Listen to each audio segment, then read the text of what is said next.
No problems. I'm not too fussed. Yeah. Awesome. So, have we arrived? I've arrived. Have you arrived? It's a bit I have. like, oh no. I'm here. I'm here. Oh, okay. Barely, but I'm here. Yeah, that's all right. All right. So, hello. Hello. Nice to see you. Okay. All right, Ben. How can I support you today? Interesting.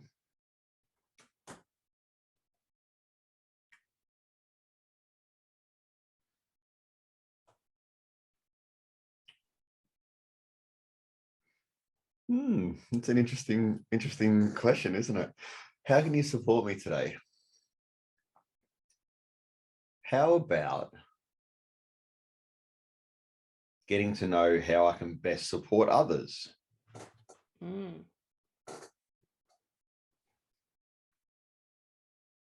Yeah. I'm curious. When I asked you the question, you said, interesting question. Has anyone ever asked you how they can support you? Is that a question that you've been asked before? Yeah, I've got to be honest, it doesn't come up a hell of a lot. Yeah. It doesn't come up a hell of a lot, though. It's definitely not absent within my life, that's for sure. Yeah, but no, it doesn't come up a hell of a lot. Yeah. Yeah, it's a bit like that, isn't it? Sometimes when, because obviously you're a helper. Yeah, you're someone that is driven to support other people. I think I can safely say that, knowing what you're studying and what you're doing in your life, you're driven by that. Most definitely. Yeah. And what's came up now is in what you're wanting support with, it's to support others. And the other side of that is, how good am I at asking for support myself? The asking part, that's interesting. Yeah, I don't think I suppose I'm not relevant. I don't suppose I am very good at asking for help or support. I can pay for it. I can seek it. In the sense of, I suppose, in the sense of free exchange, I probably don't ask for help a lot. Yeah. It is an interesting question, isn't it, for a helper? Because it's very often we we divert the question to, well, if I want help, then I want helping other people. How can I do that more powerfully? Which is obviously helping ourselves as much as we can, right? Yeah, exactly right. So knowing that, what I know about you, knowing that you are helping other people, tell me what you mean with that today. What does that mean to you? I want support with how to help other people. What does that mean today? I suppose if I was to go right into it, it'd be going into how can I be so strong within my authenticity and center that what I'm doing in supporting and what I'm delivering in the way of support is, I suppose, as clear as it can be from my own personal stuff, right? Because I think that can be huge, when we are supporting others. Do you feel like there's something, I mean, I'm not asking you what it is, because who knows, but do you feel like emotionally, energetically, there's something that is stopping you from being able to be there for others in that way, or there's another level to what you're doing? Yeah, look, I think it's more another level. Like, I'm definitely there. I'd say, we're probably getting a bit out there, but it's about getting into that real space of, emptiness, connection, however you want to put it, real connection with myself, to the point where I know that like all the everyday stuff, all that sort of stuff. Like if I was to put it in my old terms, is, well, I've done psychomediumship and I've done mediumship and I've done other things. To me, to be in that connection with what people would call your higher self or whatever, so centeredly that what you're delivering is not swayed by your everyday experiences, if you know what I mean. Which I do put things in place, i.e., you know, I have time before a meeting, I have time after a meeting in regards to, you know, getting myself centered, make sure I'm centered, make sure that I'm, and when I say centered, it's more, you know, I do a bit of meditation, I suppose, a little bit of breath work, allow myself to really be within, you know, within my mind and within my body and be as clear as possible. I know, I just feel that there's possibly, I can go deeper with it. It's interesting, right? Because I think, you know, that idea of mastery or mastering something like transformation, for instance, because that's what we're doing. We're in the business of transformation, supporting people to transform, and we're sort of part of that journey or holding the space for them. And obviously at the same time, we're kind of working towards transforming ourselves. And very often we move towards the idea of transformation, forgetting that, you know, the stuff that trip us up all the time, those things that we're not so good at, those things that are causing us to question or say, oh, I think I can do better, or I think I can hold better space for people, or I think I can, whatever it is, those actual things are the things that is causing us to hold more space for people. The actual questioning of us not being 100% there yet, or 100% able. Yeah, I think that, you know, that definitely, it sits quite well with me, and I think it's probably every part of my being, to be honest with you, in the sense that I always believe that there's room to grow, right? There's always room to potentially hold in a better capacity or a larger capacity, or, you know, a more centered capacity. And even within my own life, I truly believe that, like, it freaks me out because I've come from a place of so black and white, and you couldn't tell me, you know, something wasn't what I saw it as, right? Like you just couldn't. I've come from that space to where now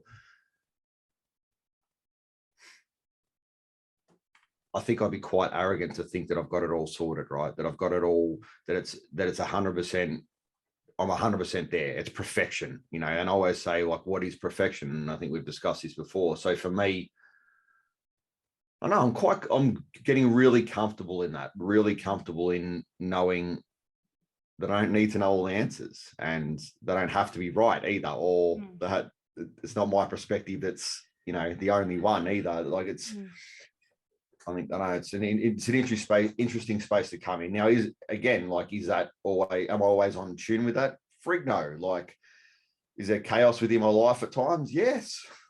And I think that, but I'm okay with that now. Like I'm okay with the sense that I'll hold myself responsible where I need to.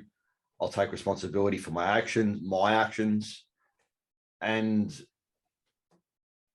is that always? No, I don't. Like, it's not always in the moment, and it's not always in that little bit of chaos that I experience. But I don't know what, it's just exciting. Yeah. And you know, that idea of being in that chaos and recognize when we are and when we're not, in a roundabout way, maybe it actually deepens your connection with the people that you're working with. Yeah. Again, I think that, that I do, because this is an interesting one that just coming. If I was living a picture perfect life with no bumps, no ripples, I wonder how long, look, I don't think you'd ever forget, but I wonder how long it would take to come to a point in life that maybe that empathy that I once had while I was experiencing that in the moment with the people, I wonder whether that empathy would be as strong, you know, with no ripples, no bumps, 5 years down the track. I don't know. Yeah. I don't know. And, you know, and I'm kind of being comfortable with that in a sense too, that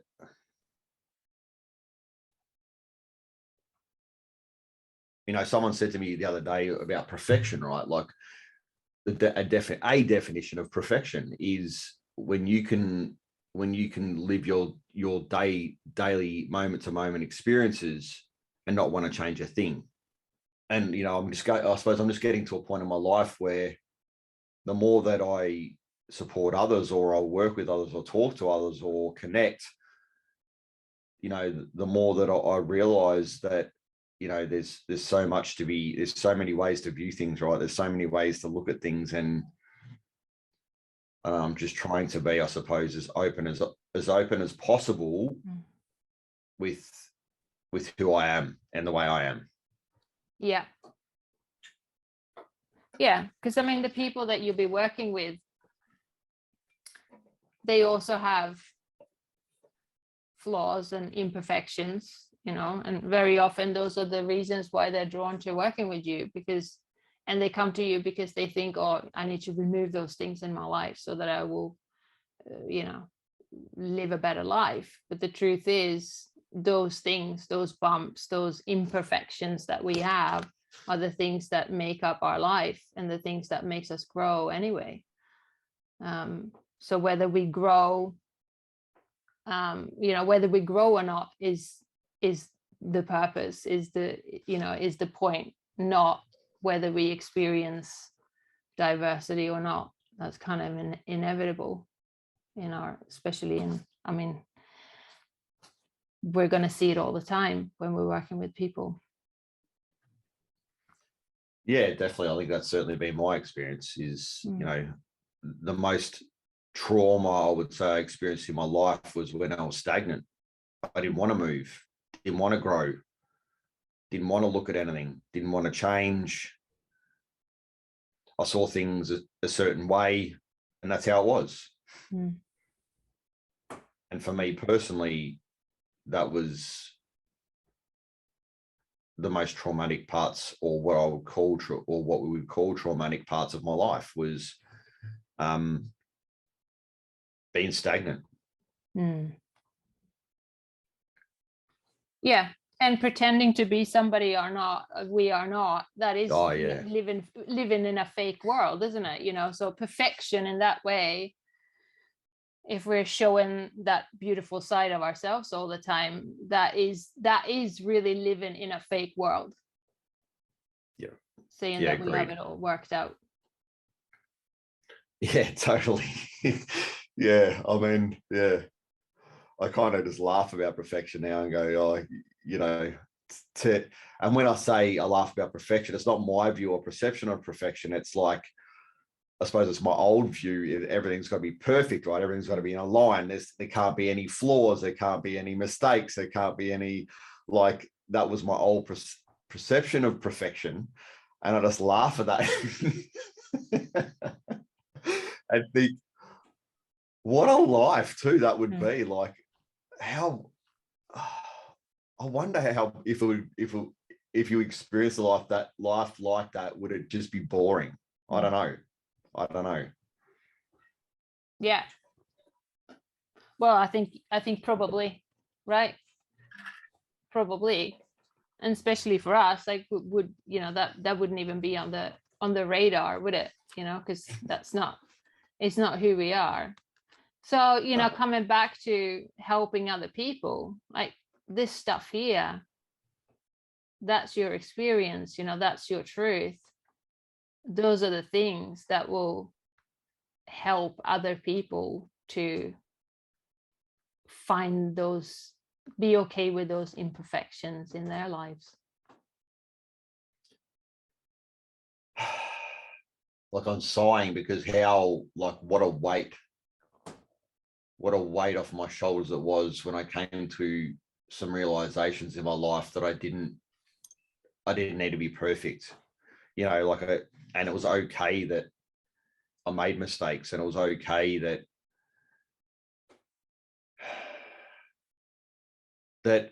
you know, it was okay that I even disliked the way I was or who I was. It was okay that, you know, what I believed was holding me back and I didn't experience was okay, was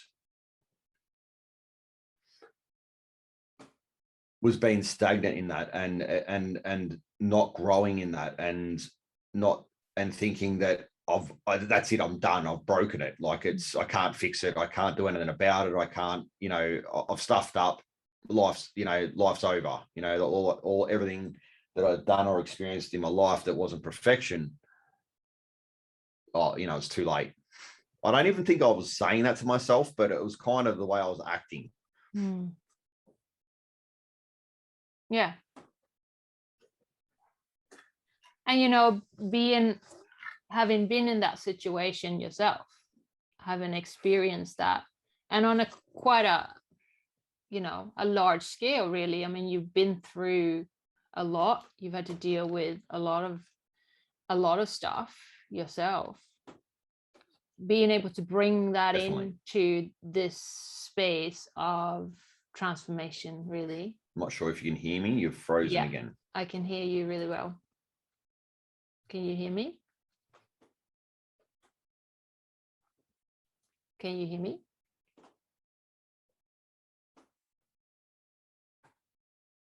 Can you hear me, Ben?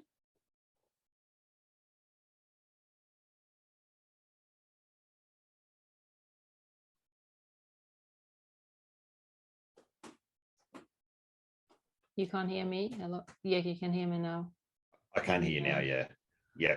Something's going on, I think. It says that the connection's unstable. I mean, it's weird. Anyway, not sure what's going on with the internet because I haven't even got it on the NBN now, so I don't even know if there's something else going on. This is kind of part of it, really, isn't it? Like you kind of think about it, and it's like, yeah, we're talking about perfection. Yeah.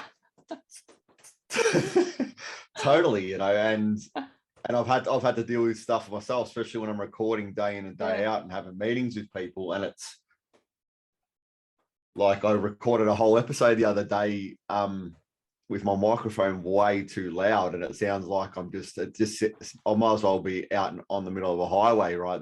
My audio, and it's been okay with that too, right? Because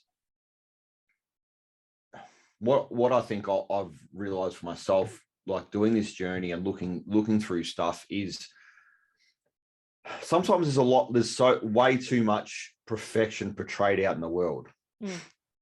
You know, and you know, I understand some reasonings behind it and whatever, but you know, I understand we're selling, you know, so there's people out there selling the end game and selling the dream and selling all that sort of stuff, but I haven't come across one of those people selling the dream that doesn't have the bumps and hiccups in their life, right? And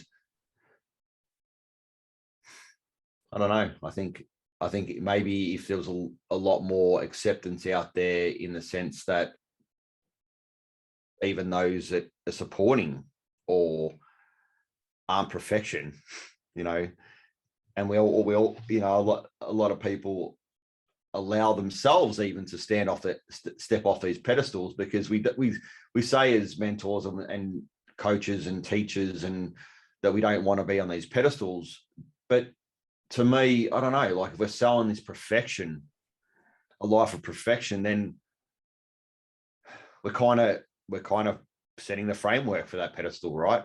Like, and regardless whether we want to be put on one or not, we're, you know, to someone who doesn't have a clue who we are, who doesn't have a clue that we're human and that we have humanity, and you know, I worry that, you know, that this perfection that we're selling to people, I mean, I don't know how else can you not potentially look at someone, you know, in those early stages of development and put them on a pedestal if that's what you're selling, perfection. Yeah, it becomes about modeling, doesn't it? it's, you know, we've got to make sure that us, as, you know, if you're a therapist or a coach or a counselor, that we're really clear on how we model what we do and how we live. Because if we pretend or only show those sides that look beautiful, chances are that we're selling something that's not real. It's not reality. It's just one facet of a human being. It's not who we truly are. And it's not actually a Rocky movie either, is it? It's not, you know, coming from pain, going through, pushing through, and then winning in the end. That's not life either. It's not a movie like that. It's up, down. No. You fall, you get up, you fall again, you get up, you think you got it worked out, and then you don't, and then you hit another hurdle and you're successful, but then you fall. And it's never it's never a getting to the finish line kind of that's not what we should be selling. But a lot of people sell the finish line, as in there is some place to get to, and once you get to there, you're going to feel great, you're going to be happy, you'll have no trauma, you'll have no pain forevermore, almost. And every day will be like living in paradise, which is complete rubbish. Yeah, well, I kind of, I laugh at, if we look at someone like the Dalai Lama, if he can say that he's had pain in his life and that he's experienced anger, and he dedicates his life, has hour-long practices to stilling the mind and so on and so forth, to, to the Buddhist way of life, and yet he can still experience emotion. I just think, what are we trying to achieve? Are we trying to not have emotion? Are we trying to have this picture perfect, picket fenced? I don't know. It's interesting now. I look at what I was chasing, and I think, like that Rocky movie you're talking about, that was so my life. Like, I'm thinking, I've got to fight every moment. Like, I've got to fight to exist. I've got to, and I felt that made me a man to be this fighter, and and that's why I kind of as I said to you earlier, I kind of repurposed, or reclaim that warrior name, because my version of it back then was so twisted. So I don't even know what I was thinking. Like, it was almost like I was trying to live my own warlike situation on a daily basis, like, and it was just ridiculous. And I think what I've found for myself now, I think my attachment to things has really dissipated. Does that mean it's always, I never, of course there's moments where I have that, right? But I think the more that I've been able to not really grab on and attach myself to things, like I have to have that and grip on with dear life, and every part of my body's straining to hang on to things, like, the more that I've been able to just relax into that, and even if I recognize that I'm attaching to something, and it's, and even the stuff we call healthy attachment, I don't know personally what really would be classified as healthy attachment. Even love, right? Even loving someone and family and whatever. Like, if you're attached to something, then to me, you're clinging to something, or you're fastened, or you're whatever, and there's no room to move in that, right? Because it's a part of you now, and it's hanging on to you. And I think that's the biggest thing for me, is because I was so attached to so many things: my personality, my background, my past, my my personas and my masks, and my masculinity, and all these sort of things. I was just so attached to, I had to be a certain way, or I had to do a certain thing, but I wasn't thinking it. Like, I don't think I was going through life going, oh, I have to do this or I have to do that. It was just really that attachment unknowingly, unconscious attachment I had to things really amplified that struggle in my life. Well, if you think about it, right, if you remove, not now because you know more now, but in if you look back, if you would remove your personality, your, you know, who you are, like if you would strip all that back, who would you be? Yeah, you know that now, right? There you are. But in those times, today, there might have been fear to that. I'm not sure, right? But sometimes when people put on, that we all put on a personality. I mean, we've created our personality, but there could be huge fear of removing those things because it's protecting us. You know, it's keeping us safe.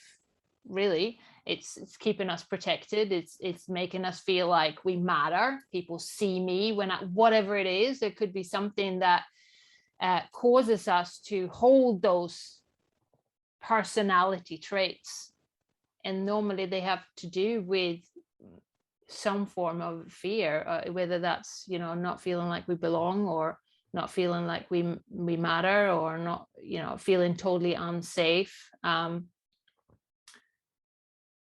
think if I look back on my life, and even look moments today, I'd say the most things that affect me, and I would say I have those moments of emotion, is I don't think it's not self-worth anymore.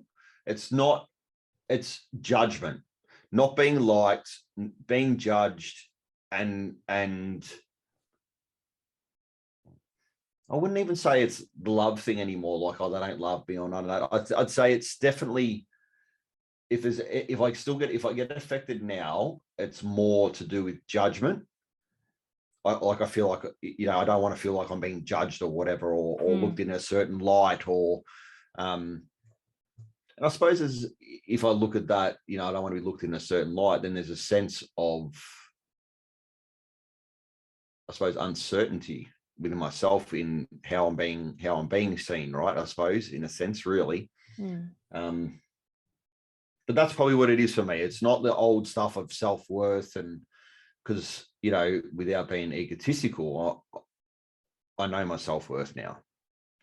And do I feel like that I'm not loved anymore? No. I can see well past. I mean, I get caught up in the emotion at times, but I can see past that. Just because someone may say something that I don't like, or, you know, I might experience judgment, doesn't mean that love's not there, right? Or whatever the scenario is. So, or even friendship, or or, you know, or humanity, or just being another human being. Like, I don't believe it's attached to me now. You know what I mean? When I have that moment to pause and realize it's got nothing to do with me, it's their own stuff, right? And the same when I'm doing it to others. Like, if I'm judging others or whatever, if I can catch it, I go, well, what's that about for me? Like, why am I, you know, as much as I can. Yeah, it's interesting. So where does that, so think about judgment, right? The idea of being judged. Where does that sit in your body?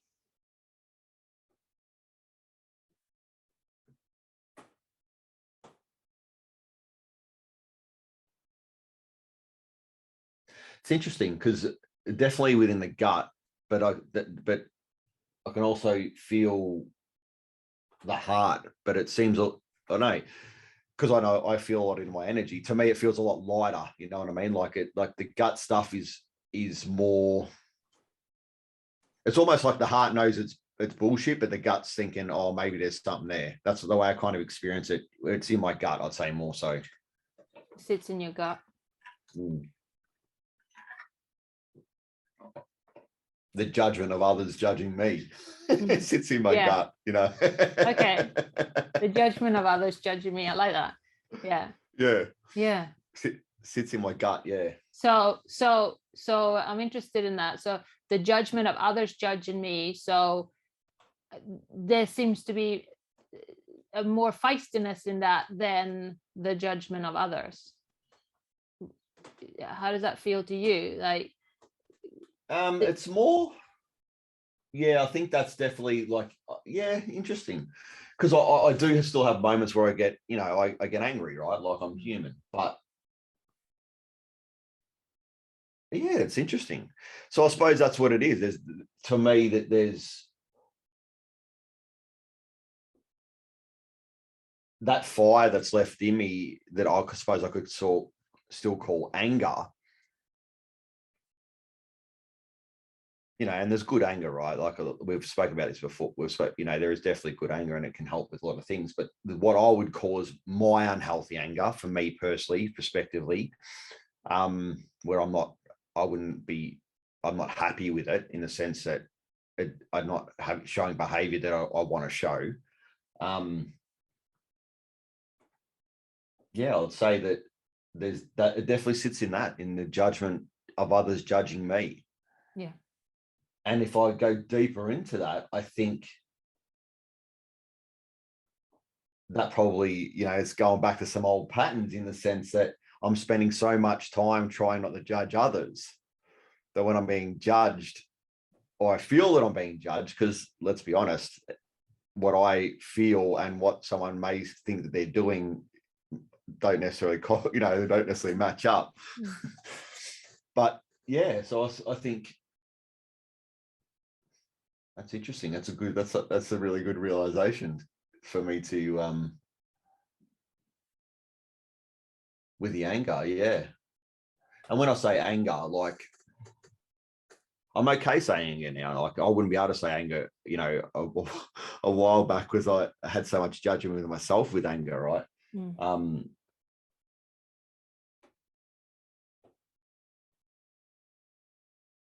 But I suppose some of those habitual behaviors and patterns that show up, though they don't show up very often now, that they show up in the sense that, I might raise my voice, or I might, become a little bit black and white in certain scenarios or whatever, in the moment, caught in the emotion. I suppose that's what it is. It's the judgment.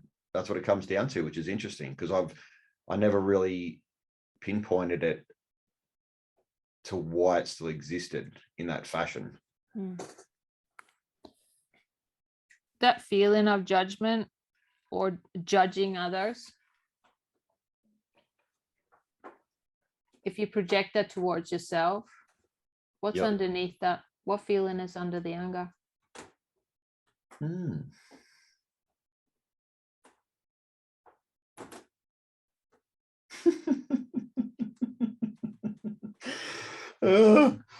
Here we are saying that the self-worth stuff and everything's all good, right? And yeah, I suppose it's still a little bit left over from that.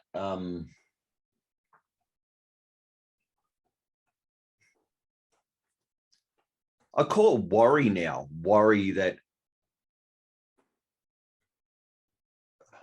I don't think it is self-worth.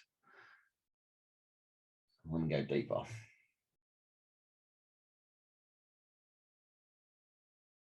Oh, it is me judging them. Yeah. Interesting. So the way I can explain it is, at the end of the day, it's judgment. That's what it comes down to. And it's because I put so much effort into my own personal development. I put so much effort into my own, trying to catch myself moment to moment, and what I'd say, is it perfection? That definitely not. But I do put a lot of effort into it, right? And educating myself and my mind and everything else. And I'm judging them in that moment that they're judging me, that they might not be doing the same. Interesting.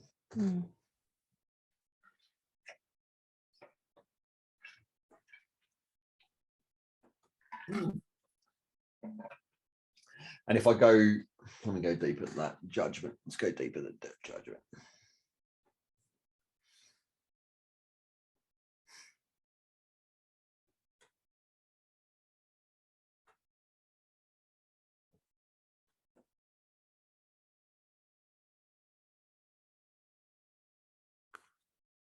I think it's safety. Like,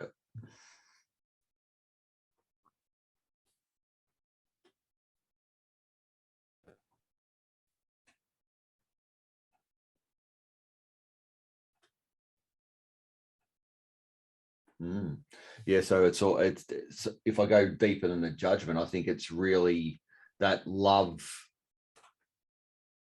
and it's not even to do with other people, it's myself in that moment that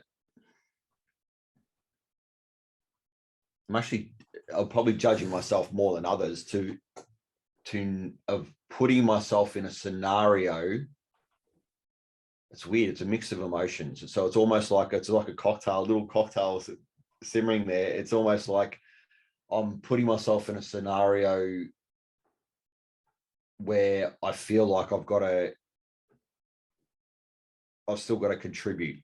You know what I mean? It's not okay to have the boundary just to walk away. It's not okay just to have the boundary to step away out of that moment, or it's not okay to have the boundary to not have to justify myself or justify my actions, or that safety within myself. It's almost, so there's probably more judgment with myself deep down, in the sense that in that moment where I'd say I'm showing those behaviors, or someone not in complete control and the emotion is taking over,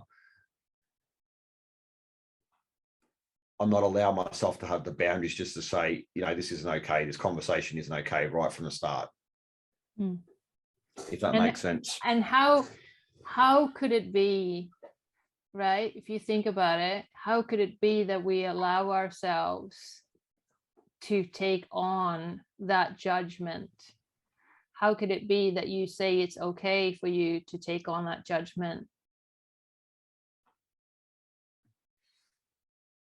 And not having that boundary to say, no, here, but no further.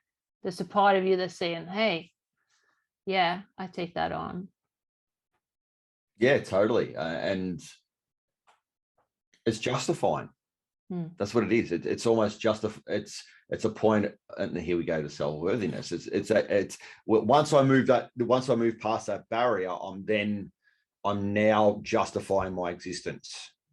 Yes. And my place in the world, right? Yes. Once I move past that boundary of, you know what, this isn't okay, this conversation's not okay, and I move into that point of the emotion taking over, I'm moving to a point there of justifying my existence. Yeah. Justifying my place in the world, justifying my stance.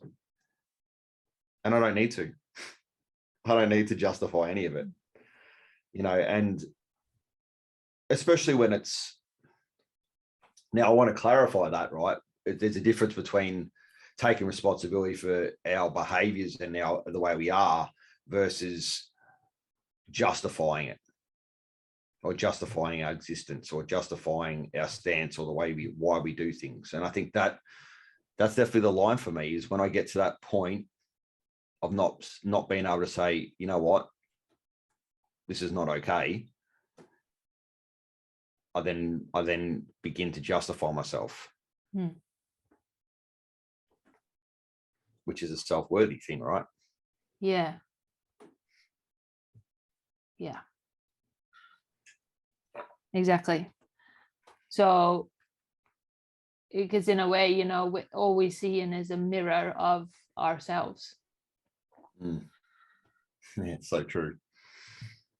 So when we're seeing the judgment of another person judging us, it reminds us that there's parts of us that's not right.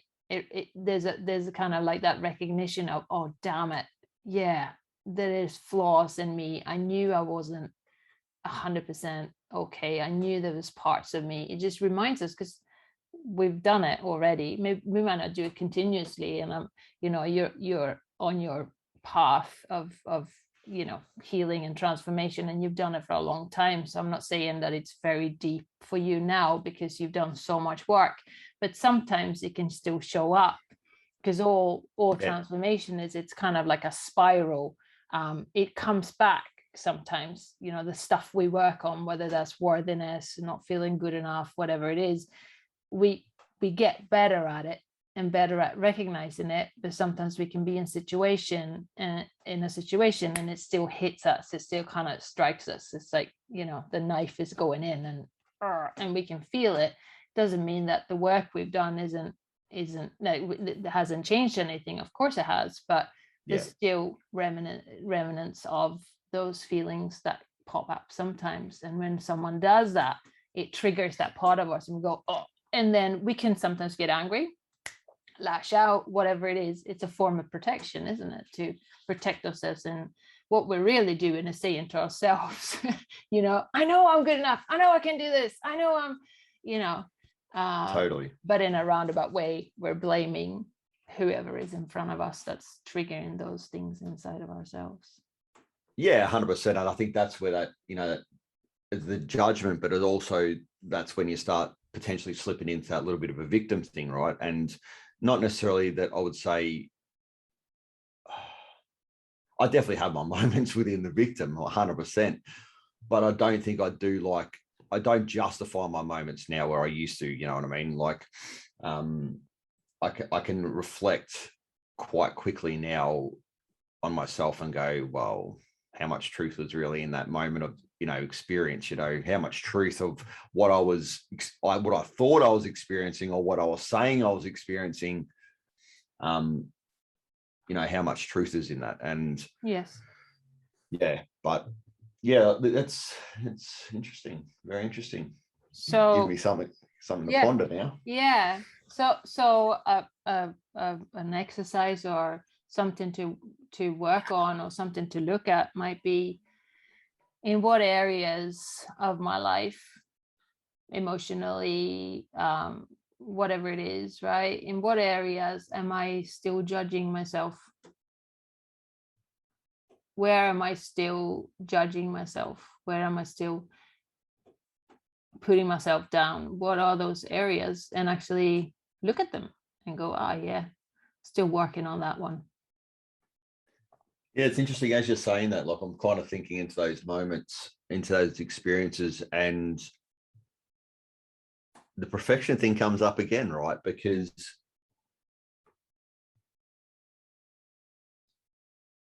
in that justification, it's almost like I've got to be a certain way, or it's got to be perfection in that moment, or whatever I'm potentially justifying is me saying that my actions could not have been wrong, or they weren't, you know, or they weren't misled, or whatever scenario is, right? It's a perfection thing, right? Oh, if in this moment I take full acceptance that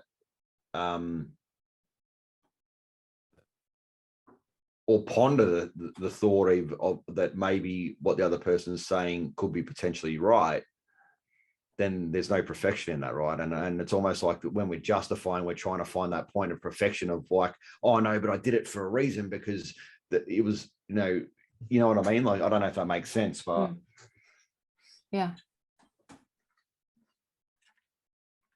it becomes a justification. And because underneath it all, if you would actually be found out and actually people would realize that, you know, you weren't really good enough, you weren't really, you know, as good as you thought, you know, that's the fear, isn't it? Not that is the real fear, as in that's what you're sitting around thinking about, but if you go out and think, these patterns probably started when I was pretty much born or during the first 5, 6, 7 years of my life,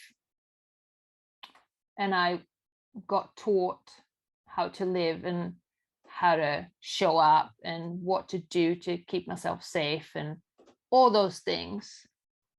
Maybe there were things in my life then I had to do to make sure that I had it worked out or make sure that I was perfect. Maybe there were, I mean, I don't know, right? But this is something that you could think about and go, because those were the times normally when we're younger, those are the times when those patterns sort of get created. So when we think about it, Sometimes we feel like a kid when someone's judging us and we go, oh my gosh, I feel like I'm 5. Yeah, because that's when it happened the first time. So we go back and we feel so small, and then we get angry because of course we're an adult, for goodness, what the hell am I doing? And we kind of become really angry with ourselves that, hey, I'm not supposed to be like that. I'm an adult now. I should have this all worked out when we get angry, because those patterns are created when we're little. Yeah, totally. And I think what I've noticed the more, like when I can remove myself from the attachment, in the sense when I say remove, when I cannot be as attached to things, and like, and this is a big one for a lot of people, especially within some of the spaces I work in, when we can have a relationship with look, my belief and my perception is what we know as emotion doesn't necessarily have to be the relationship we have with that emotion, right? So like with anything in life, we want to balance in things. We don't necessarily want the extremes. Even though I'm 120%, 110% a lot of the time, I don't want to experience my emotions at 110%, 120%, even love, right? Because you can still get lost and addicted to that, or not addicted, but you can get caught up in that emotion, right? To where you're not really experiencing your day-to-day or who you are. So for me personally, like when I look at that moment, and I sort of, we look back at the child who's downloaded whatever environments around them for how they show up as a person in the world, through the people and environment around them. Isn't that perfection? Like, that's your download, like, and I think that's something that maybe we attach to is, well, that's my download, that's my recording, that's my tape, that's how the way I see the world. And the more that I've been able to challenge myself in that, like even have this conversation with you now, to be able to challenge some of the things that I'm thinking or experiencing, at the start saying, I think the self-worth stuff sorted, and now going, well, maybe it's not. I think there's something, there's something good, there's something great in being able to adapt and change and ebb and flow, because when we hold on to whatever download we got at the time, like even as adults, we may be learning and experiencing, but we're still downloading new behaviors and knowledge and patterns and whatever it is. However we change ourselves, it's something. I suppose the difference is, as an adult, we can try and create what downloads we want, what experiences we want. Yeah. Yes. When we become aware, for sure. Absolutely. We can, awareness is key. And otherwise, yes, it does run the show. It does. We go back to patterns that we have created. So even though the brain can change, doesn't necessarily mean that it does, unless we choose to look at things differently. Hence the importance of insights and working on yourself and finding new ways to perceive your world, which is kind of what you're doing. So yeah, you're right. You are changing those patterns all the time. But it's because you're making the choice to. It's not because you're old enough to know that you can. We have a lot of adults that are old enough and they're choosing not to, or they don't even know that they can, because it's became their personality. But you're saying, yeah, this is me, but it might not be me tomorrow, because I'm choosing to show up today in this way. Yeah, and that's like that whole notion to me a few years ago would have been terrifying. Yeah.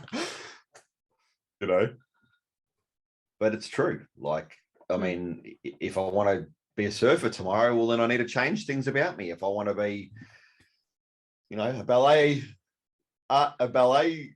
artist the next day, well, I've got to change things about me, right? I've got to learn different things. I've got to do, and I think Yeah, there's some great things in that too, because we can always change. We can always have new experiences and try different things. Exactly. And at the same time, we have people that might come to you that are not ready to create those big changes, but they can still benefit from being with you and get support by you, but they might not be ready for those big leaps or changes. And that's okay. And because the thing is, it's interesting, right? Because when you're a high achiever, it's easy to get caught up in the creation of the next thing, or like you just said in the beginning, how do I become better at holding space for people? I would become better at supporting people. And we often forget that there's a huge part of our lives that's actually pretty mundane, and we wake up and do life, and as high achievers, we're mostly looking at this other part, and we're trying to push the part of achieving, doing, getting better, it's whatever it is, like the action part of our life, and not being so interested in the mundane existence of who we are. But that is also us. That is also the it's actually a huge part of success, really, being able to be okay with mundanity and everyday life. That's huge. It really is for someone like my personality. That's huge. And to be, as you said, like to be. I thought about the other day, and I had a conversation with my wife, and I said, what would I do, and who would I be if I wasn't doing the mentoring, or I wasn't doing the coaching, or if I just decided tomorrow not to do my podcast and not to do, what would that be? How would, I was kind of challenging myself, thinking, well, would I be okay with that? Would I be okay with just calling it quits and cutting it all away?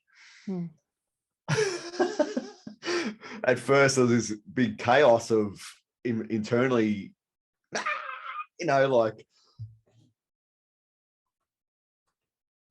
but I think I would. I think, the other day I sat there just mowing the lawn, like I'm on acreage here, and spent a couple of hours just mowing a lawn, and that was a great experience, and yeah. So yeah, it's interesting. Yeah, and the thing is, and I think this is something that I personally have figured out, because I couldn't make sense of it either, because you create your life around being a high achiever and wanting to create, and it's your passion, it's your drive, it's your vision, you have a strong personality and a strong drive that you want to do it, and there seems to be less of an importance to hang around in mundanity, like I moved to the other side of the planet so that I could be less boring, and we all do these things, right? But then there's also another part of it, because mowing the lawn, like you just said, when you're sitting there mowing that lawn and you're letting go of this other part of you, this action mode Ben, there's the magic that you're creating in the action, your action mode often is created in that mundanity. The first initial idea, thought, vision, whatever it is, happens there. It doesn't happen in action, because in action we don't have time to go there. We don't have time to dream and visualize. We just make things happen. Happens in mundanity. Happens when we're bored. I tend to agree, and I think that's, and that's why I got a motorcycle, and I call it my wind therapy, right? Because I get on there, and I'm just zoning. There's nothing that I have to do other than obviously, read the traffic, whatever, that's all that all happens subconsciously. She's good to go.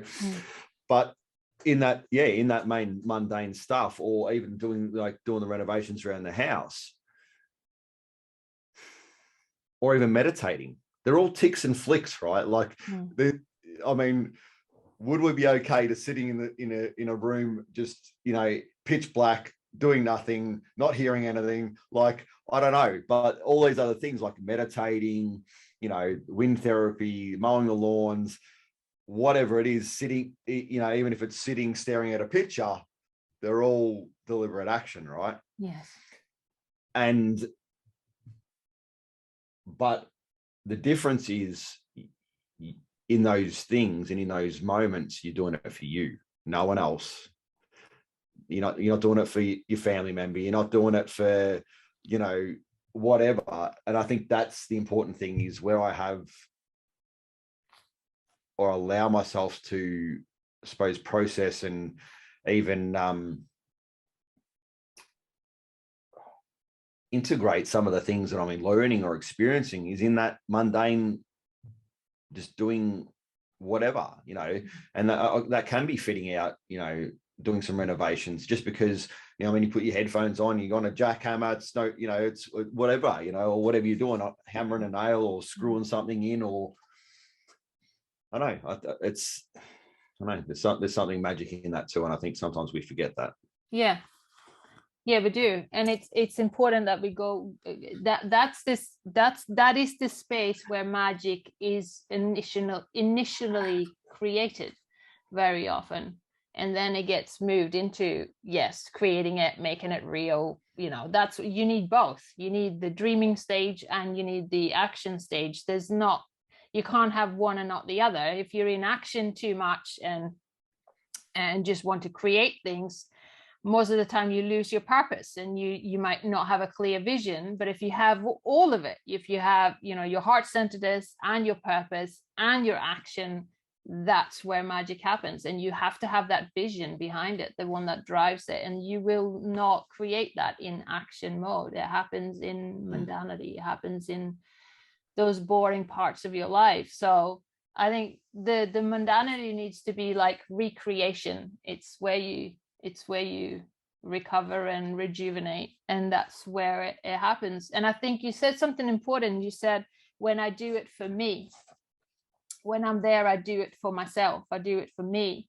And that's a really important point, because we're so used to helping other people and thinking that what we're doing is important because it helps another person, that it does stem down to doing it for yourself first.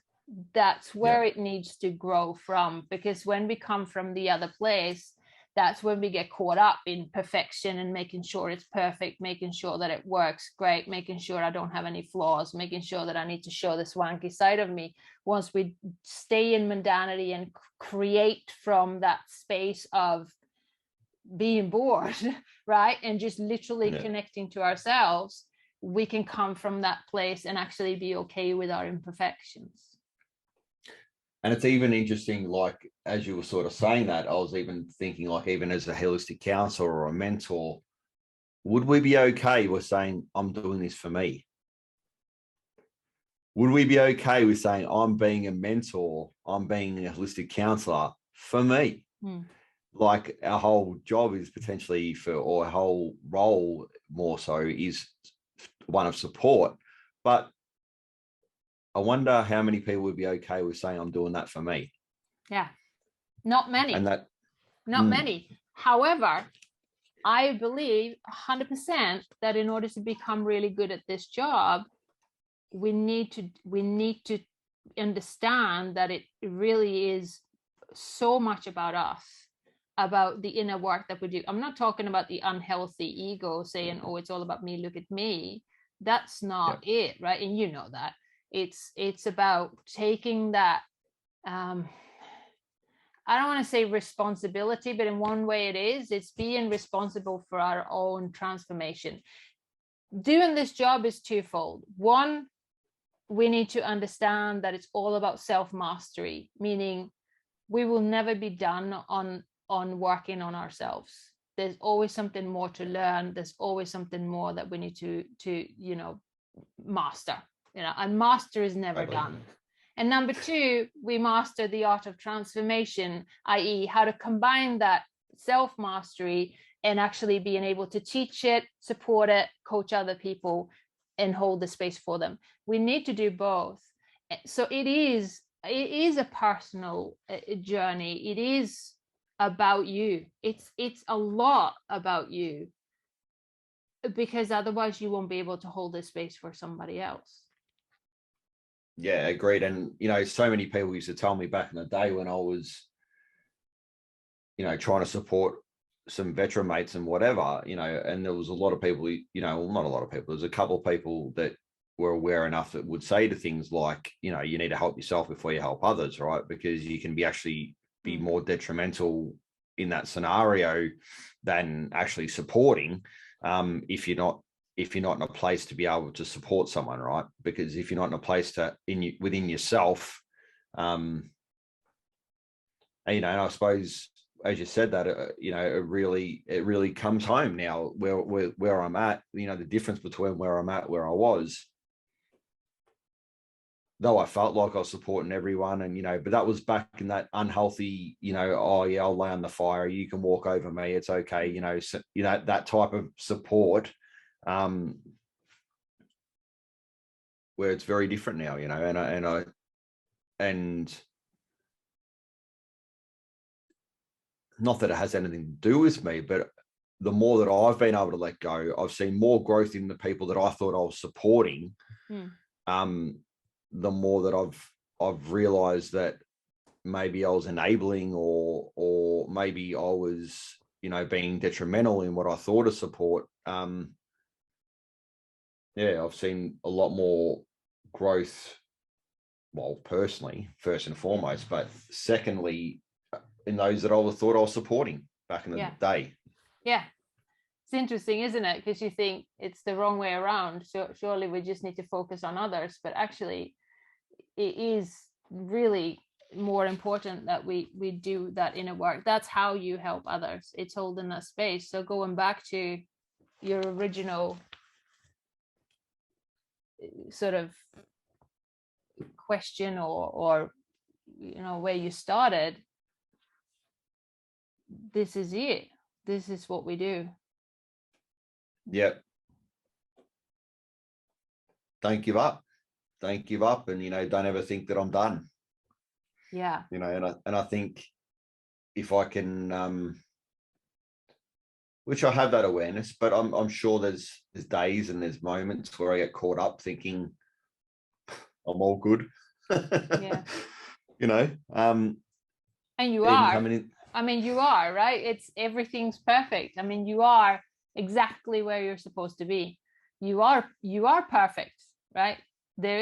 Everything is aligned, everything is perfect, and at the same time we're never done. Well, it's that old saying, right? We're perfectly imperfect. And I think it's being uncomfortable and realizing that you're safe in that too, and you can be invulnerable in that space. And the more that I'm able to keep realizing that, and like today, like what we did, I'm going to be going away from here and having a bit of a ponder about some of that stuff we discussed. And thank you. So what's your insight for today? What's your main insight? My main insight would be that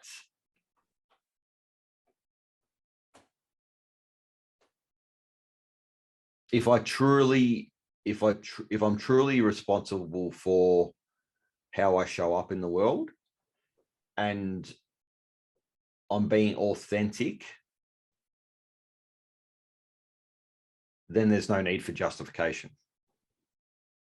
And I'm able to take responsibility also in that,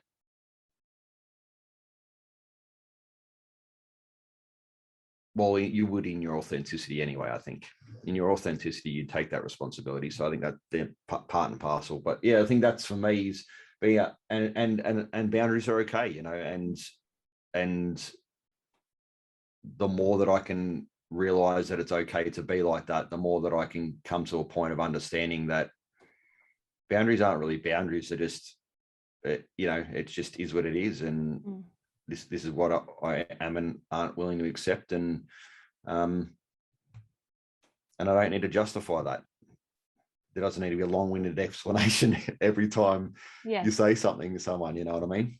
Yeah. No is a complete sentence. Yeah, totally. Yeah. Thank you, Ben. Thank you. That's great. We got there in the end. I'll just cut the two together.